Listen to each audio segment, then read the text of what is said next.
오늘 은혜 받으실 하나님의 말씀은 마태복음 11장 12절의 말씀 한 절만 보도록 하겠습니다.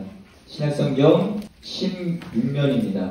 우리 같이 한 목소리로 합독하시도록 하겠습니다. 시작. 세례 요한의 때부터 지금까지 천국은 침노를 당하나니 침노하는 자는 빼앗느니라. 아멘. 잘 아는 말씀이시죠? 그런데 많은 성도님들이 이 말씀을 잘 모르세요. 도대체 이 말씀이 뭘 말하는 건가? 막 이 성경을 보고 저 성경을 보고 막 어떤 목사님의 설교를 듣는데도 불구하고 그러면 그냥 막 열심히 하라는 건가? 이 말씀을 잘 모르시더라고요. 그래서 또 사순절 기간 우리가 더 하나님 앞에 말씀 앞에 서기 위하여 이 말씀을 좀 묵상하면서 같이 오늘 이 시간에 함께 나눴으면 좋겠습니다. 오늘 이 말씀을 중심으로 달리는 열차를 탈 수 있는 자가 천국을 소유한다 라는 제목으로 잠시 말씀을 나누려고 합니다. 여러분, 천국의 현재성이라는 말이 있어요. 이 말이 뭐냐면 기독교가 믿는 천국은 죽어서 가서 누리는 세상만을 의미하는 것이 아니다라는 겁니다. 그러니까 죽어서 가는 천국, 그것만을 말하는 것이 아니라 현재 우리가 이 땅에서 누리는 세상이라는 개념이 들어가 있다라는 것입니다. 그러니까 마태복음 12장 28절에 보면은 예수님께서 그러나 내가 하나님의 성령을 힘입어 귀신을 쫓아내는 것이면 하나님의 나라가 이미 너희에게 임하였느니라 라고 말씀하고 있어요. 그러니까 당시 천국을 사후세계로만 믿었던 유대인들에게 예수님은 자신이 이 땅에 오심으로 성령을 힘입어 귀신을 쫓아내심으로 하나님의 나라가 임했다라고 선언하고 계십니다. 여러분, 천국이나 하나님의 나라는 이 같은 개념이라고 이해하시면 됩니다. 그런데 구분을 하자면 천국은 미래적 개념이 강조되어 있는 단어이고 하나님의 나라는 현재적 개념이 강조되어 있는, 그러니까 천국의 현재적 개념을 강조한 단어라고 이해할 수가 있습니다. 또한 요한복음 17장 3절 말씀에 보면은 영생은 곧 유일하신 참 하나님과 그가 보내신 자 예수 그리스도를 아는 것이니이다 라고 말씀하고 있어요. 전통적으로 영생은 죽어서 누리는, 그러니까 천국에 가서 천에서 누리는 영원한 생명으로 이해를 했습니다. 그런데 예수님은 이 천국의 현재성과 동일하게 영생에 있어서도, 이 영생이라는 개념에 있어서도 미래적 개념만 있는 것이 아니라 현재적 개념도 있다라고 말씀하시는 거예요. 쉽게 말하면 예수님으로 말미암아 천국에 이 땅에 도래를 했습니다. 도래를 했고 도래한 천국 안에서 하나님의 백성은 하나님이 주시는 새로운 생명을 가지고 누리게 된다라는 것입니다. 그리고 이 영생의 이 현재적 개념은, 이 현재적 측면은 생명의 길이를 말하는 것이 아니라 생명의 질을 말하는 겁니다. 그러니까는 쉽게 말하면 에덴 동산에서 하나님과의 관계가 끊어졌어요.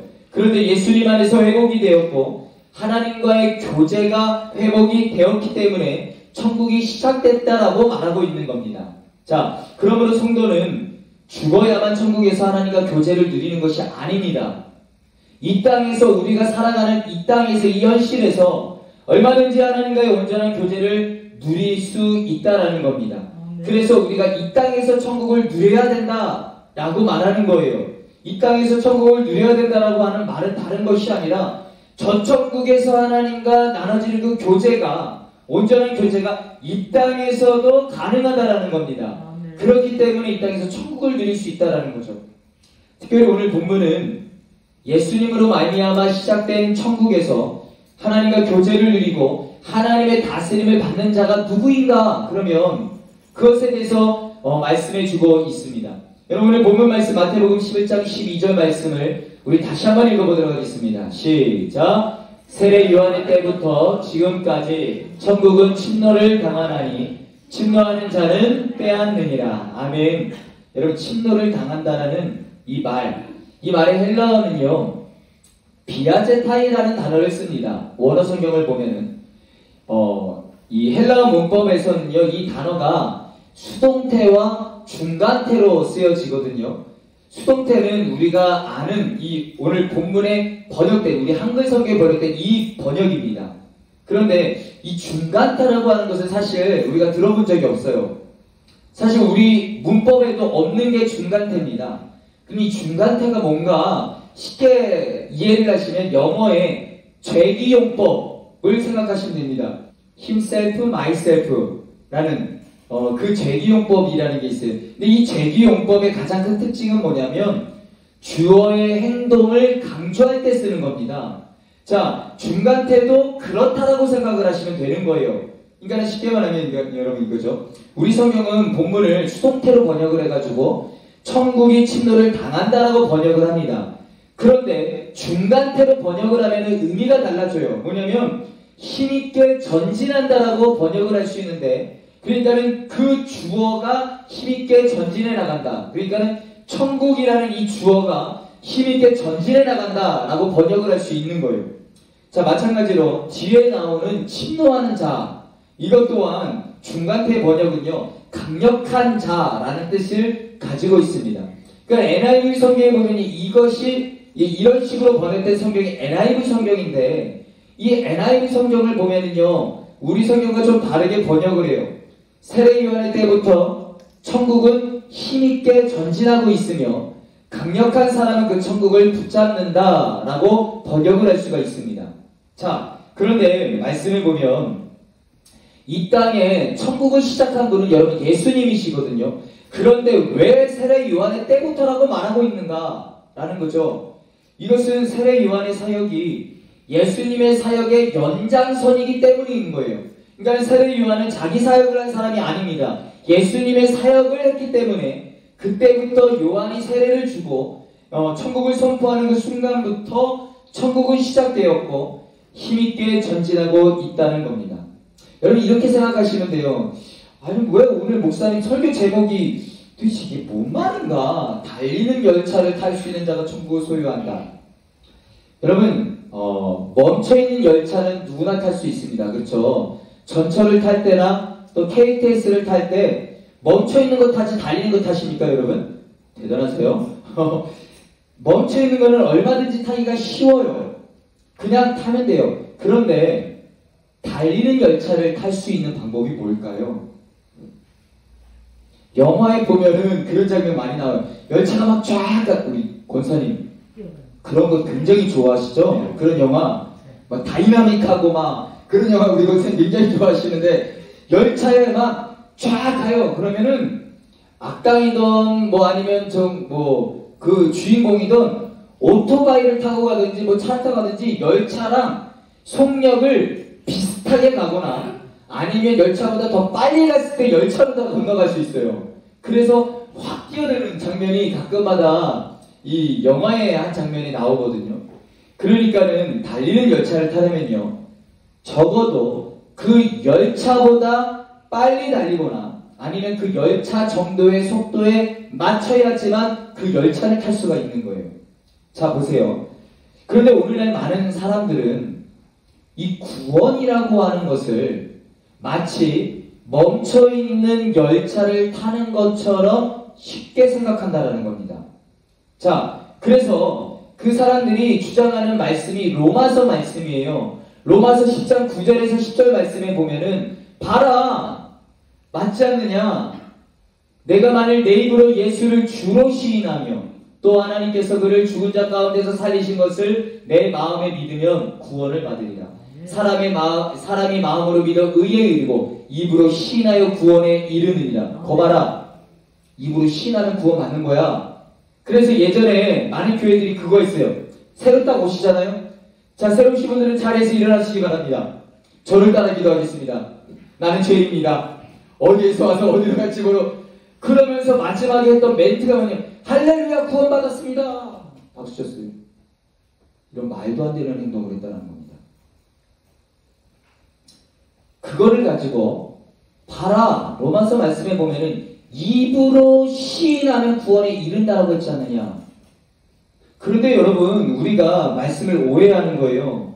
이거는 그 말씀이 아닙니다. 로마서가 기록된 당시는요, 입으로 시인을 하면 고난이 예정된 시대였어요. 입으로 시인을 하면은 엄청난 핍박이 준비하고 있었어요. 그래서 많은 사람들은요, 고난받기를 싫어하는 사람은요, 마음으로만 믿었습니다. 절대 입으로 말을 안 했어요. 그런데 사도 바울이 뭐라고 하냐면 그건 믿음 아니라고. 절대 그건 믿음이라고 말할 수 없다라고. 진정한 믿음은 마음에서 출발은 하지만 그렇지만 반드시 입술로 나와요. 입으로 나와서 고난을 뚫고 나아가는 믿음이어야 된다고 말하는 부분이에요, 이게. 그런 관점에서 입술로 시인해야 된다고 말한 겁니다. 즉, 바울이 말한 구원은 우리가 생각하는 것보다 더 훨씬 더 어려운 구원입니다. 자, 여러분, 성경은 결코 우리에게 쉬운 구원을 말하지 않습니다. 천국은 멈춰있는 게 아니라 강력하게 전진해 가고 있다라고. 그러니까 그리고 강력한 사람만이 그 열차에 올라탈 수 있다라고 말씀드렸죠.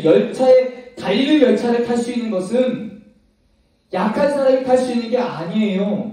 똑같은 속도로 달리든지 그 열차보다 더 빨리 달리든지 해야 그 열차를 탈 수 있는 사람이다라는 거죠. 그런데 그 천국은 다른 사람이 아니라 바로 그러한 강력한 사람이 천국을 소유할 수 있다라는 겁니다. 그게 오늘 본문 말씀이에요. 자, 그러면 누가 강력한 힘을 소유한 사람인가? 도대체 그러면 누가 강력한 힘인가? 병철처럼 등치가 좋아야 되나? 우리 준혁이가 인재처럼 막 튼실해야 되나? 진짜 우리 교회 이 세 형제는 와 진짜 이렇게 튼튼할 수가 없어요. 그냥 튼튼해 보기만 해도 제 꿈이에요. 저도 저처럼 됐으면 얼마나 좋을까 하는. 정말 튼튼해요. 저런 친구가 그 얘기를 하는 게 아닙니다. 여러분, 근본적인 관점에서 보면 강력한 힘을 가진 사람은 따라하겠습니다. 회개하는 사람. 보세요. 예수님은 천국의 시작점을 요한의 때라고 말씀하시거든요. 그런데 성경은 요한이 베풀었던 세례에 대해 이렇게 규정을 하고 있습니다. 누가복음 3장 3절에 보면은 요한이 요단강 묵은 각처에 와서 죄사함을 받게 하는 회개의 세례를 전파하니. 즉 요한이 베풀었던 세례에 대해 규정을 하는데 세례 요한의 세례는 회개라고 하는 전제가 있었다라는 겁니다. 일단은 회개했다라는 증거로 세례를 주었다라는 거예요.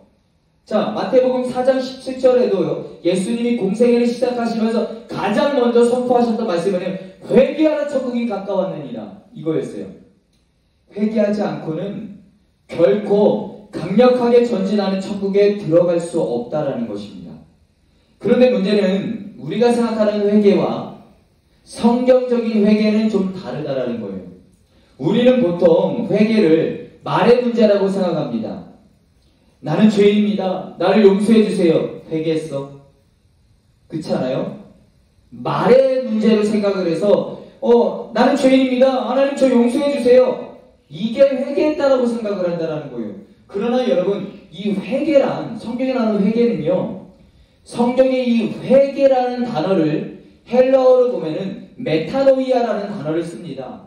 메타, 다르다 라는 단어와 노이아, 생각한다 라는 단어가 합성된 이 단어가 바로 메타노이아, 회개라는 단어거든요. 그러니까는 생각이 완전히 바뀌었다, 이게 바로 회개했다라는 말입니다. 그런데 유대인들은 생각이 바뀌었다라는 것을 어떻게 생각을 했냐면 바로 근본적으로 삶이 바뀌었다라고 하고라는 뜻으로 여겼다라는 겁니다. 자, 그래서 이 회개라는 단어의 가장 중요한 뜻이 뭐냐면 바로 길을 바꾸다라는 뜻이에요. 내가 이 길을 가는데 방향을 완전히 틀어버려가지고 다른 저쪽으로 간다라는 거예요. 그러니까 무슨 말이냐면 길이 바뀌지 않으면 회개한 것이 아니라는 겁니다. 내가 입으로 하나님 저 죄인입니다. 용서해 주세요. 아무리 말을 해도 똑같은 길을 가고 있다면 그거는 회개한 거 아니라고. 말의 문제가 아니라 길을 틀어가지고 완전히 다른 방향으로 가야지만 그게 회개한 거라고. 이것이 성경적인 회개입니다. 여러분, 자신에게 익숙한 삶의 방식을 바꾸는 것은 결코 쉬운 일이 아닙니다. 그렇죠? 우리 중에 제가 이 자리 가운데 여러분 썬데이 크리스찬이 성경적인라고 생각하시는 분들 한번 손들어 보세요 라고 하면 아무도 없을 겁니다. 그 누구도 썬데이 크리스찬이 성경적이다 라고 생각하시는 바는 없습니다. 그렇죠? 그런데 왜 그걸 못 고칠까요? 삶의 습관이기 때문인 거예요. 여러분, 지금까지 살아왔던 삶의 습관을 부정하고 내가 천국 백성처럼 말을 하고 천국 백성처럼 생각하고 천국 백성처럼 결단해야 되니까 이것이 굉장히 어려운 거예요. 그래서 회개하는 사람이야말로 천국을 붙잡을 수 있는 강력한 사람이다 라고 말을 하는 것입니다. 여러분, 여전히 예수님 믿기 전의 모습을 고집하고 계시다면 여러분들이 지금 신앙생활을 일주일을 하셨던 1년을 하셨던 10년을 하셨던 100년을 하셨던 간에 그것이 중요한 것이 아니라 이전의 모습과 같은 모습으로 고집을 하면서 여전히 신앙생활을 하고 계신다면 죄송하지만 여러분은 회개하지 않은 것입니다. 회개하지 않았다면 구원은, 천국은 남의 이야기지 내 이야기일 수는 없습니다.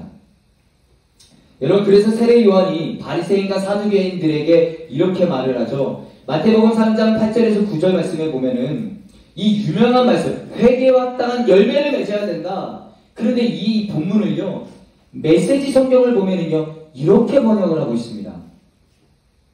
바뀌어야 될 것은 너의 겉가죽이 아니라 너의 삶이다. 아브라함을 조상으로 내세우면 다 통할 거라고 생각하지 말아라. 아브라함의 자손인 것과는 아무런 상관도 없는 일이다. 흔해 빠진 것이 아브라함의 자손이다. 중요한 것은 너희의 삶이다. 너희의 삶은 푸르게 꽃 피우고 있느냐? 말라 죽은 가지라면 땔감이 되고 말 것이다. 이게 바로 오늘 이 마태복음 3장 8절과 9절 말씀 메시지 성경의 번역이에요. 자, 오늘날로 말하면 뭐냐면 나 교회 다닌다. 그건 크게 큰 의미가 아니라는 겁니다. 뭐냐면 정말로 중요한 것은 그 말이 아니라 그 삶이라는 거예요. 여러분, 교회에 와서 내가 변화되어지고 교회에 와서 내 생각이 달라지고 교회에 와서 내 삶의 패턴이 달라지는 게 교회 다니는 것이지 그냥 오로지 오고 가는 게 교회 다니는 게 아니다라는 겁니다. 그런 점에서 회개하는 사람은 강력한 힘을 가진 사람이다 라고 말하는 거예요.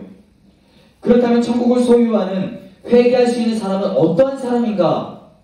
강력한 사람은 회개하는 사람이다라고 말을 하는데, 그러면 그렇게 천국을 소유하고 회개할 수 있는 사람은 어떤 사람인가? 라는 거죠. 첫 번째, 내가 죄인임을 인정하는 사람입니다. 여러분, 내가 죄인이라는 것이 인정되어야지 회개가 되어지잖아요. 그런데 대부분의 사람들은 그렇죠? 그래도 나 정도면 괜찮은 사람이지. 그치, 예빈아? 나 정도면 괜찮은 사람이지 라고 생각을 해요. 여러분, 그러니 길을 바꿀 이유가 없는 거예요. 그렇지 않습니까? 내가 지금 가는 길이 그래도 괜찮은 길인데 굳이 내가 왜 방향을 틀어서 바꿔요? 그러니까 길을 안 바꿉니다. 회개할 필요가 없는 거죠. 종교 지도자들은 회개할 이유를 몰랐습니다. 왜냐하면 그들은 자기 정도만 되라라고 생각을 했거든요. 그러니까는 이 종교 지도자들은 당연히 회개를 하지 않았고 천국은 그들과 멀리 있었던 것입니다. 자, 여러분, 의인들은요 항상 상대방을, 너를 바꾸려고 하지 나를 바꾸려고 하지 않습니다. 그런데 죄인들은요 자신들이 틀렸다고 항상 생각을 하기 때문에 항상 뭐예요? 여러분, 자신을 바꾸려고 합니다. 그래서 예수님께서 성경에 뭐라고 말씀하시면 내가 온 것은 의인을 부르러 온 것이 아니라 죄인을 부르러 왔다고 말씀하시잖아요. 그렇죠? 여러분, 그러므로 강력한 사람은 너를 바꾸는 사람이 아니라 나를 바꾸는 사람이다라는 것을 기억하시기 바랍니다. 여러분, 하나님께 우리는 이렇게 기도해야 됩니다. 하나님, 내 생각이 바뀌어지게 해주십시오.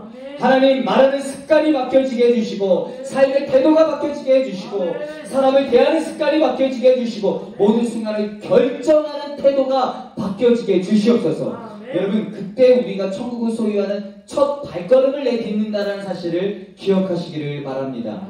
천국을 소유하는 회개할 수 있는 사람, 첫 번째로 내가 죄인임을 인정하는 사람이고요. 두 번째로가 천국에 대한 간절함을 가지고 있는 사람입니다. 여러분, 마태복음 13장 45절 말씀에 보면은요, 또 천국은 마치 좋은 진주를 구하는 장사와 같으니 라고 말하고 있어요. 한 진주장사가 좋은 진주를 찾아다니다가 평생 만나보지도 못하는 너무나도 귀한 진주를 발견한 거예요. 만난 거예요. 여러분 그러자 그는요 그 진주를 얻기 위해서 전 재산을 다 팔아버립니다. 여러분 그런데 한번 생각해 보세요. 만약 우리가 그 사람의 가족이다 라고 생각을 해보십시오. 여러분 뭐라고 생각할까요? 미친 거 아니야 저거? 그렇겠죠. 아니 그거 하나 살라고서 전 재산을 다 팔아버려? 이거 제정신이 아닌 거예요. 그런데 여러분 그 사람을 막을 수가 없는 거예요. 왜냐? 그 사람 눈에만 그 가치가 보여지기 때문에. 무슨 말이냐면 예수님께서 이 비유를 통해 말씀하시는 핵심은요, 천국은 오직 그 하나만을 위하여 자기 전부를 걸 수 있는 그 간절함을 가진 사람만 들어간다라는 것입니다. 여러분 우리가 생각하는 것처럼 천국은 그렇게 쉽지 않아요. 그런데 대부분의 사람들은요 너무나도 천국을 쉽게 생각하는 경향이 있다는 겁니다. 꼭 멈춰있는 열차를 타는 것처럼 너무 쉽게 생각한다는 거죠. 혹시 천국이 있을지 모르니까 예배도 적당하게 드려야지. 혹시 천국이 있을지 모르니까 적당하게 헌신해야지. 혹시 천국이 있을지 모르니까 적당히 경건하게 살아야지. 여러분 가만히 한번 생각해 보십시오. 여러분 일주일에 텔레비 얼마나 보십니까? 야, 주말 드라마 신사 예? 그쵸, 열심히 보고 계시죠? 네. 박선생을 볼 때 내 마음은 그게 아닌 것 같아요. 박선생의 마음이 안 아팠으면 좋겠어요. 그죠? 신사 아가씨? 회장님 굉장히 멋있어요. 그죠? 제가 가끔마다 이렇게 뭐 보게 될 때가 있는데 제가 막 따라해요. 이 선생. 이러면서 막 우리 예빈이한테도 막 김 선생. 막 제가 막 이렇게 따라하는데 여러분 일주일에 텔레비 얼마나 보세요? 얼마나 많은 시간을 텔레비를 보십니까? 우리 청년들 얼마나 많은 시간 핸드폰 하세요? 한솔이한테 물어볼까? 우리 예빈이한테 한번 물어볼까? 얼마나 많은 시간 SNS 하세요? 한번 SNS 잡으면 기본이 1시간 이상이죠? 그쵸? 기본이에요. 1시간은. 이건 1시간은 진짜 기본이에요. 기본 2시, 3시, 4시간 기본이에요. SNS 한번 잡으면. 그쵸? 여러분 어떠세요? 여러분 일주일 동안에 말씀 읽고 기도하고 찬양 듣는 경건생활보다 그 시간이 더 많다고 하면 죄송합니다. 적당히 신앙생활하고 계신 거예요. 내 주변에 있는 사람들에게 내가 정말로 하나님의 사람이다라는 것을 보여주기 위해 날마다 내 자신과 싸우시나요? 그렇지 않으면 여러분은 적당히 신앙생활하고 계신 거예요. 여러분 분명한 것은 적당히로는 절대로 천국 문을 열 수가 없다라는 것입니다. 예수님이 하신 말이에요. 이건 제 말이 아닙니다. 예수님이 하신 말씀이에요. 여러분 한번 생각해 보세요. 만약 천국이 없다. 자, 만약 천국이 없는 거예요. 천국이 없다라고 가정이 이제 전제가 깔리는 거예요. 천국이 없다. 천국이 없으면 여러분은 지금 어마어마하게 이 땅에서 손해보는 삶을 살고 계십니까? 아니면 천국이 만약에 없어도 괜찮은 삶을 사십니까? 한번 생각해 보세요. 조금 남는 시간 예배 드리고 남는 좀 물질 좀 헌금하고 남는 힘으로 하나님 섬기다가 죽었는데 천국이 없어요. 난 분명히 천국이 있을 줄 알았는데 죽었는데 천국이 없는 거예요. 뭐 크게 문제될 건 없잖아요. 그죠? 적당히 그냥 했으니까 괜찮아요. 크게 손해볼 거 없어요. 네. 뭐 그냥 크게 문제될 거 없기 때문에 괜찮아요. 어쩔 수 없지 뭐. 이러십니까?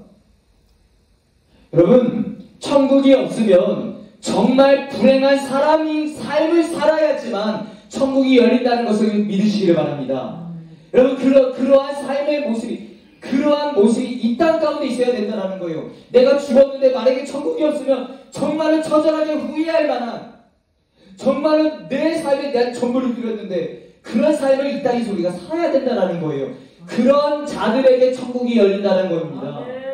사랑하는 성도 여러분, 사도 바울이 고린도전서 15장 58절 말씀에 이런 말을 해요. 그러므로 내 사랑하는 형제들아 견실하며 흔들리지 말고 항상 주의 일에 더욱 힘쓰는 자들이 되라. 이는 너희 수고가 주 안에서 헛되지 않는 줄 아니라. 내가 전부를 걸었지만 후회하지 않는 이유가 있다는 거예요. 사도 바울이 전 세계를 다 들었는데 후회하지 않는 이유가 있다라는 거예요. 너희가 전부를 걸어도 절대로 후회하지 않는 이유가 있다라는 거예요. 주 안에서 헛되지 않은 줄 내가 알리니라.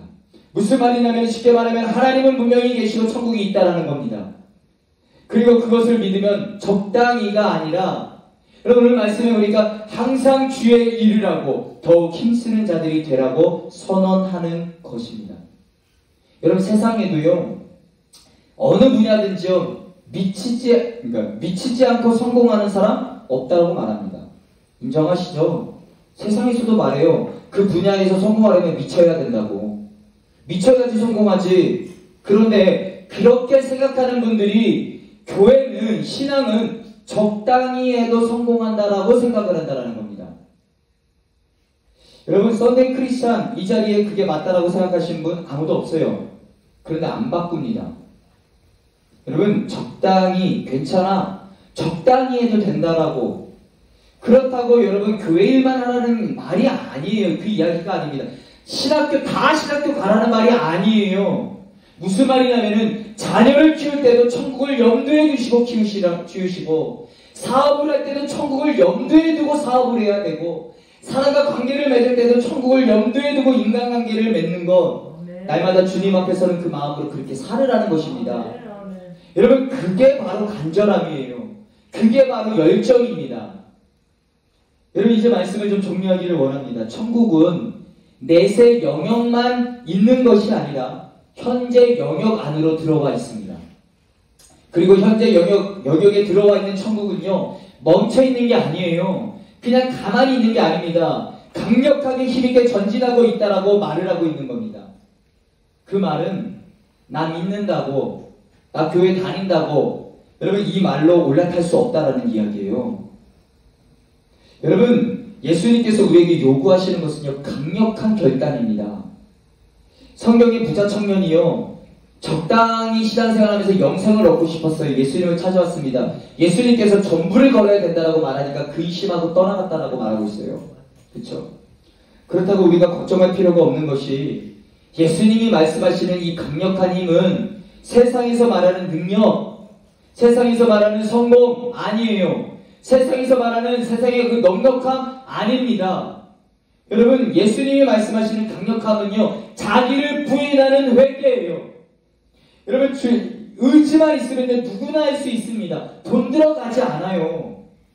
또한 예수님께서 요구하시는 것은요 간절함입니다. 열정이요 열정. 주님께 우리의 인생을 걸려고 하는 열정만 있으면 누구나 천국을 소유한다라는 거예요. 여러분 성경대로 믿으시기 바랍니다.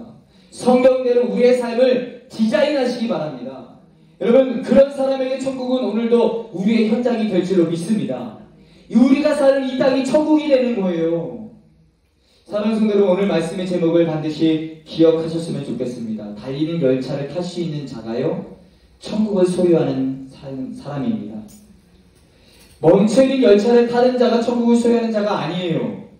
달리는 열차를 탈 수 있는 강력한 사람, 그 강력한 자는 회개하는 사람인데 그 회개할 수 있는 사람은 어떠한 사람인가? 자기를 부인하는 나는 죄인이다라고 인정을 하는 사람. 그쵸? 다른 것이 하나님을 향한 간절한 사람, 열정 있는 사람. 사랑하는 성도 여러분, 달리는 열차를 올라탈 수 있는 강력한 저와 여러분들이 되셨으면 좋겠습니다. 그럴 수 있는 저와 여러분 되시기를 주님의 이름으로 간절히 축원합니다. 이 시간 잠시 두 눈을 한번 감아보시기 바랍니다. 자, 두 눈을 한번 감아보세요. 제 말에 귀를 기울여 주시기를 바랍니다. 두 눈을 감고 한번 생각해 봅시다. 여러분, 우리가 왜 주님 앞에 주님이 원하는 신앙생활을 못할까요? 이유는 간단합니다. 하나님이 우리의 주인이 아니시기 때문이에요. 내 인생에 내가 원하는 주인이 따로 있어요. 그리고 그 주인이 나를 이끌고 가요. 그리고 주일날만 잠시 그 주인이 날 풀어주는 거예요. 예배드리고 오라고. 마음의 평화를 좀 넣고 오라고. 그리고 내일부터 또 그 주인이 날 끌고 갈 거예요. 어떤 사람에게는 그것이 돈일 것이고 어떤 사람은 그것이 성공일 것이고 어떤 사람은 그것이 명예일 겁니다. 근데 여러분 그것은 절대로 천국을 열지 못합니다. 반드시 우리의 인생의 주님만이 우리의 주인이 되셔야만 합니다. 주님께서 우리에게 요구하시는 것은 삶의 회개입니다. 돌이키는 거예요. 그리고 강력하게 주님께 헌신하라고. 오늘 우리 인생의 주인을 바꾸셨으면 좋겠습니다. 이 시간 좀 기도했으면 좋겠습니다. 하나님은 우리의 중심을 보세요. 사람은 속일 수 있습니다. 그러나 하나님은 속일 수 없어요. 이 시간 하나님 앞에 솔직히 서보시기 바랍니다. 지금 우리의 신앙생활은 하나님이 말씀하시는 신앙생활입니까? 지금 우리의 삶의 모습과 신앙의 모습은 하나님께서 천국이라고 하는 그 길에서 기대하셨던 그 모습입니까? 신앙 좋아 보이는데, 믿음 좋아 보이는데, 경건해 보이는데 정작 삶의 삶 속에서 아무도 모른다고 그러면서 하나님이 기뻐하시지 않는, 하나님과 정반대되는 삶을 내가 선택하며 그렇게 살아가고 계십니까? 여러분, 우리는 회개가 필요한 사람들입니다.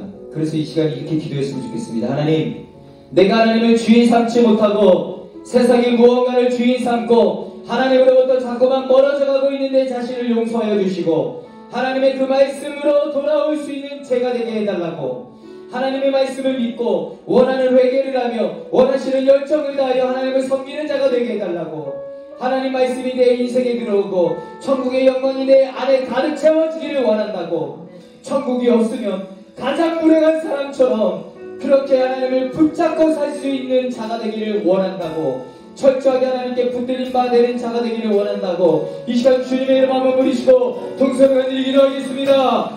주여!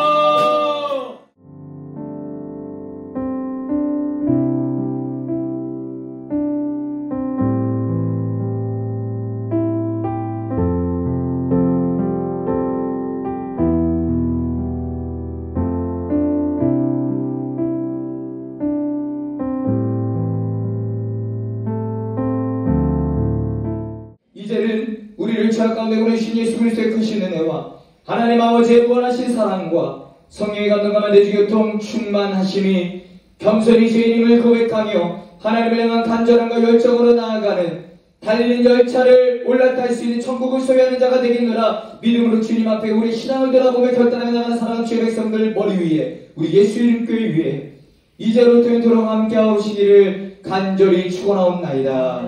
아멘. 감사합니다. 날마다 주님의 영광을 나갈 수 있는 은혜가 있게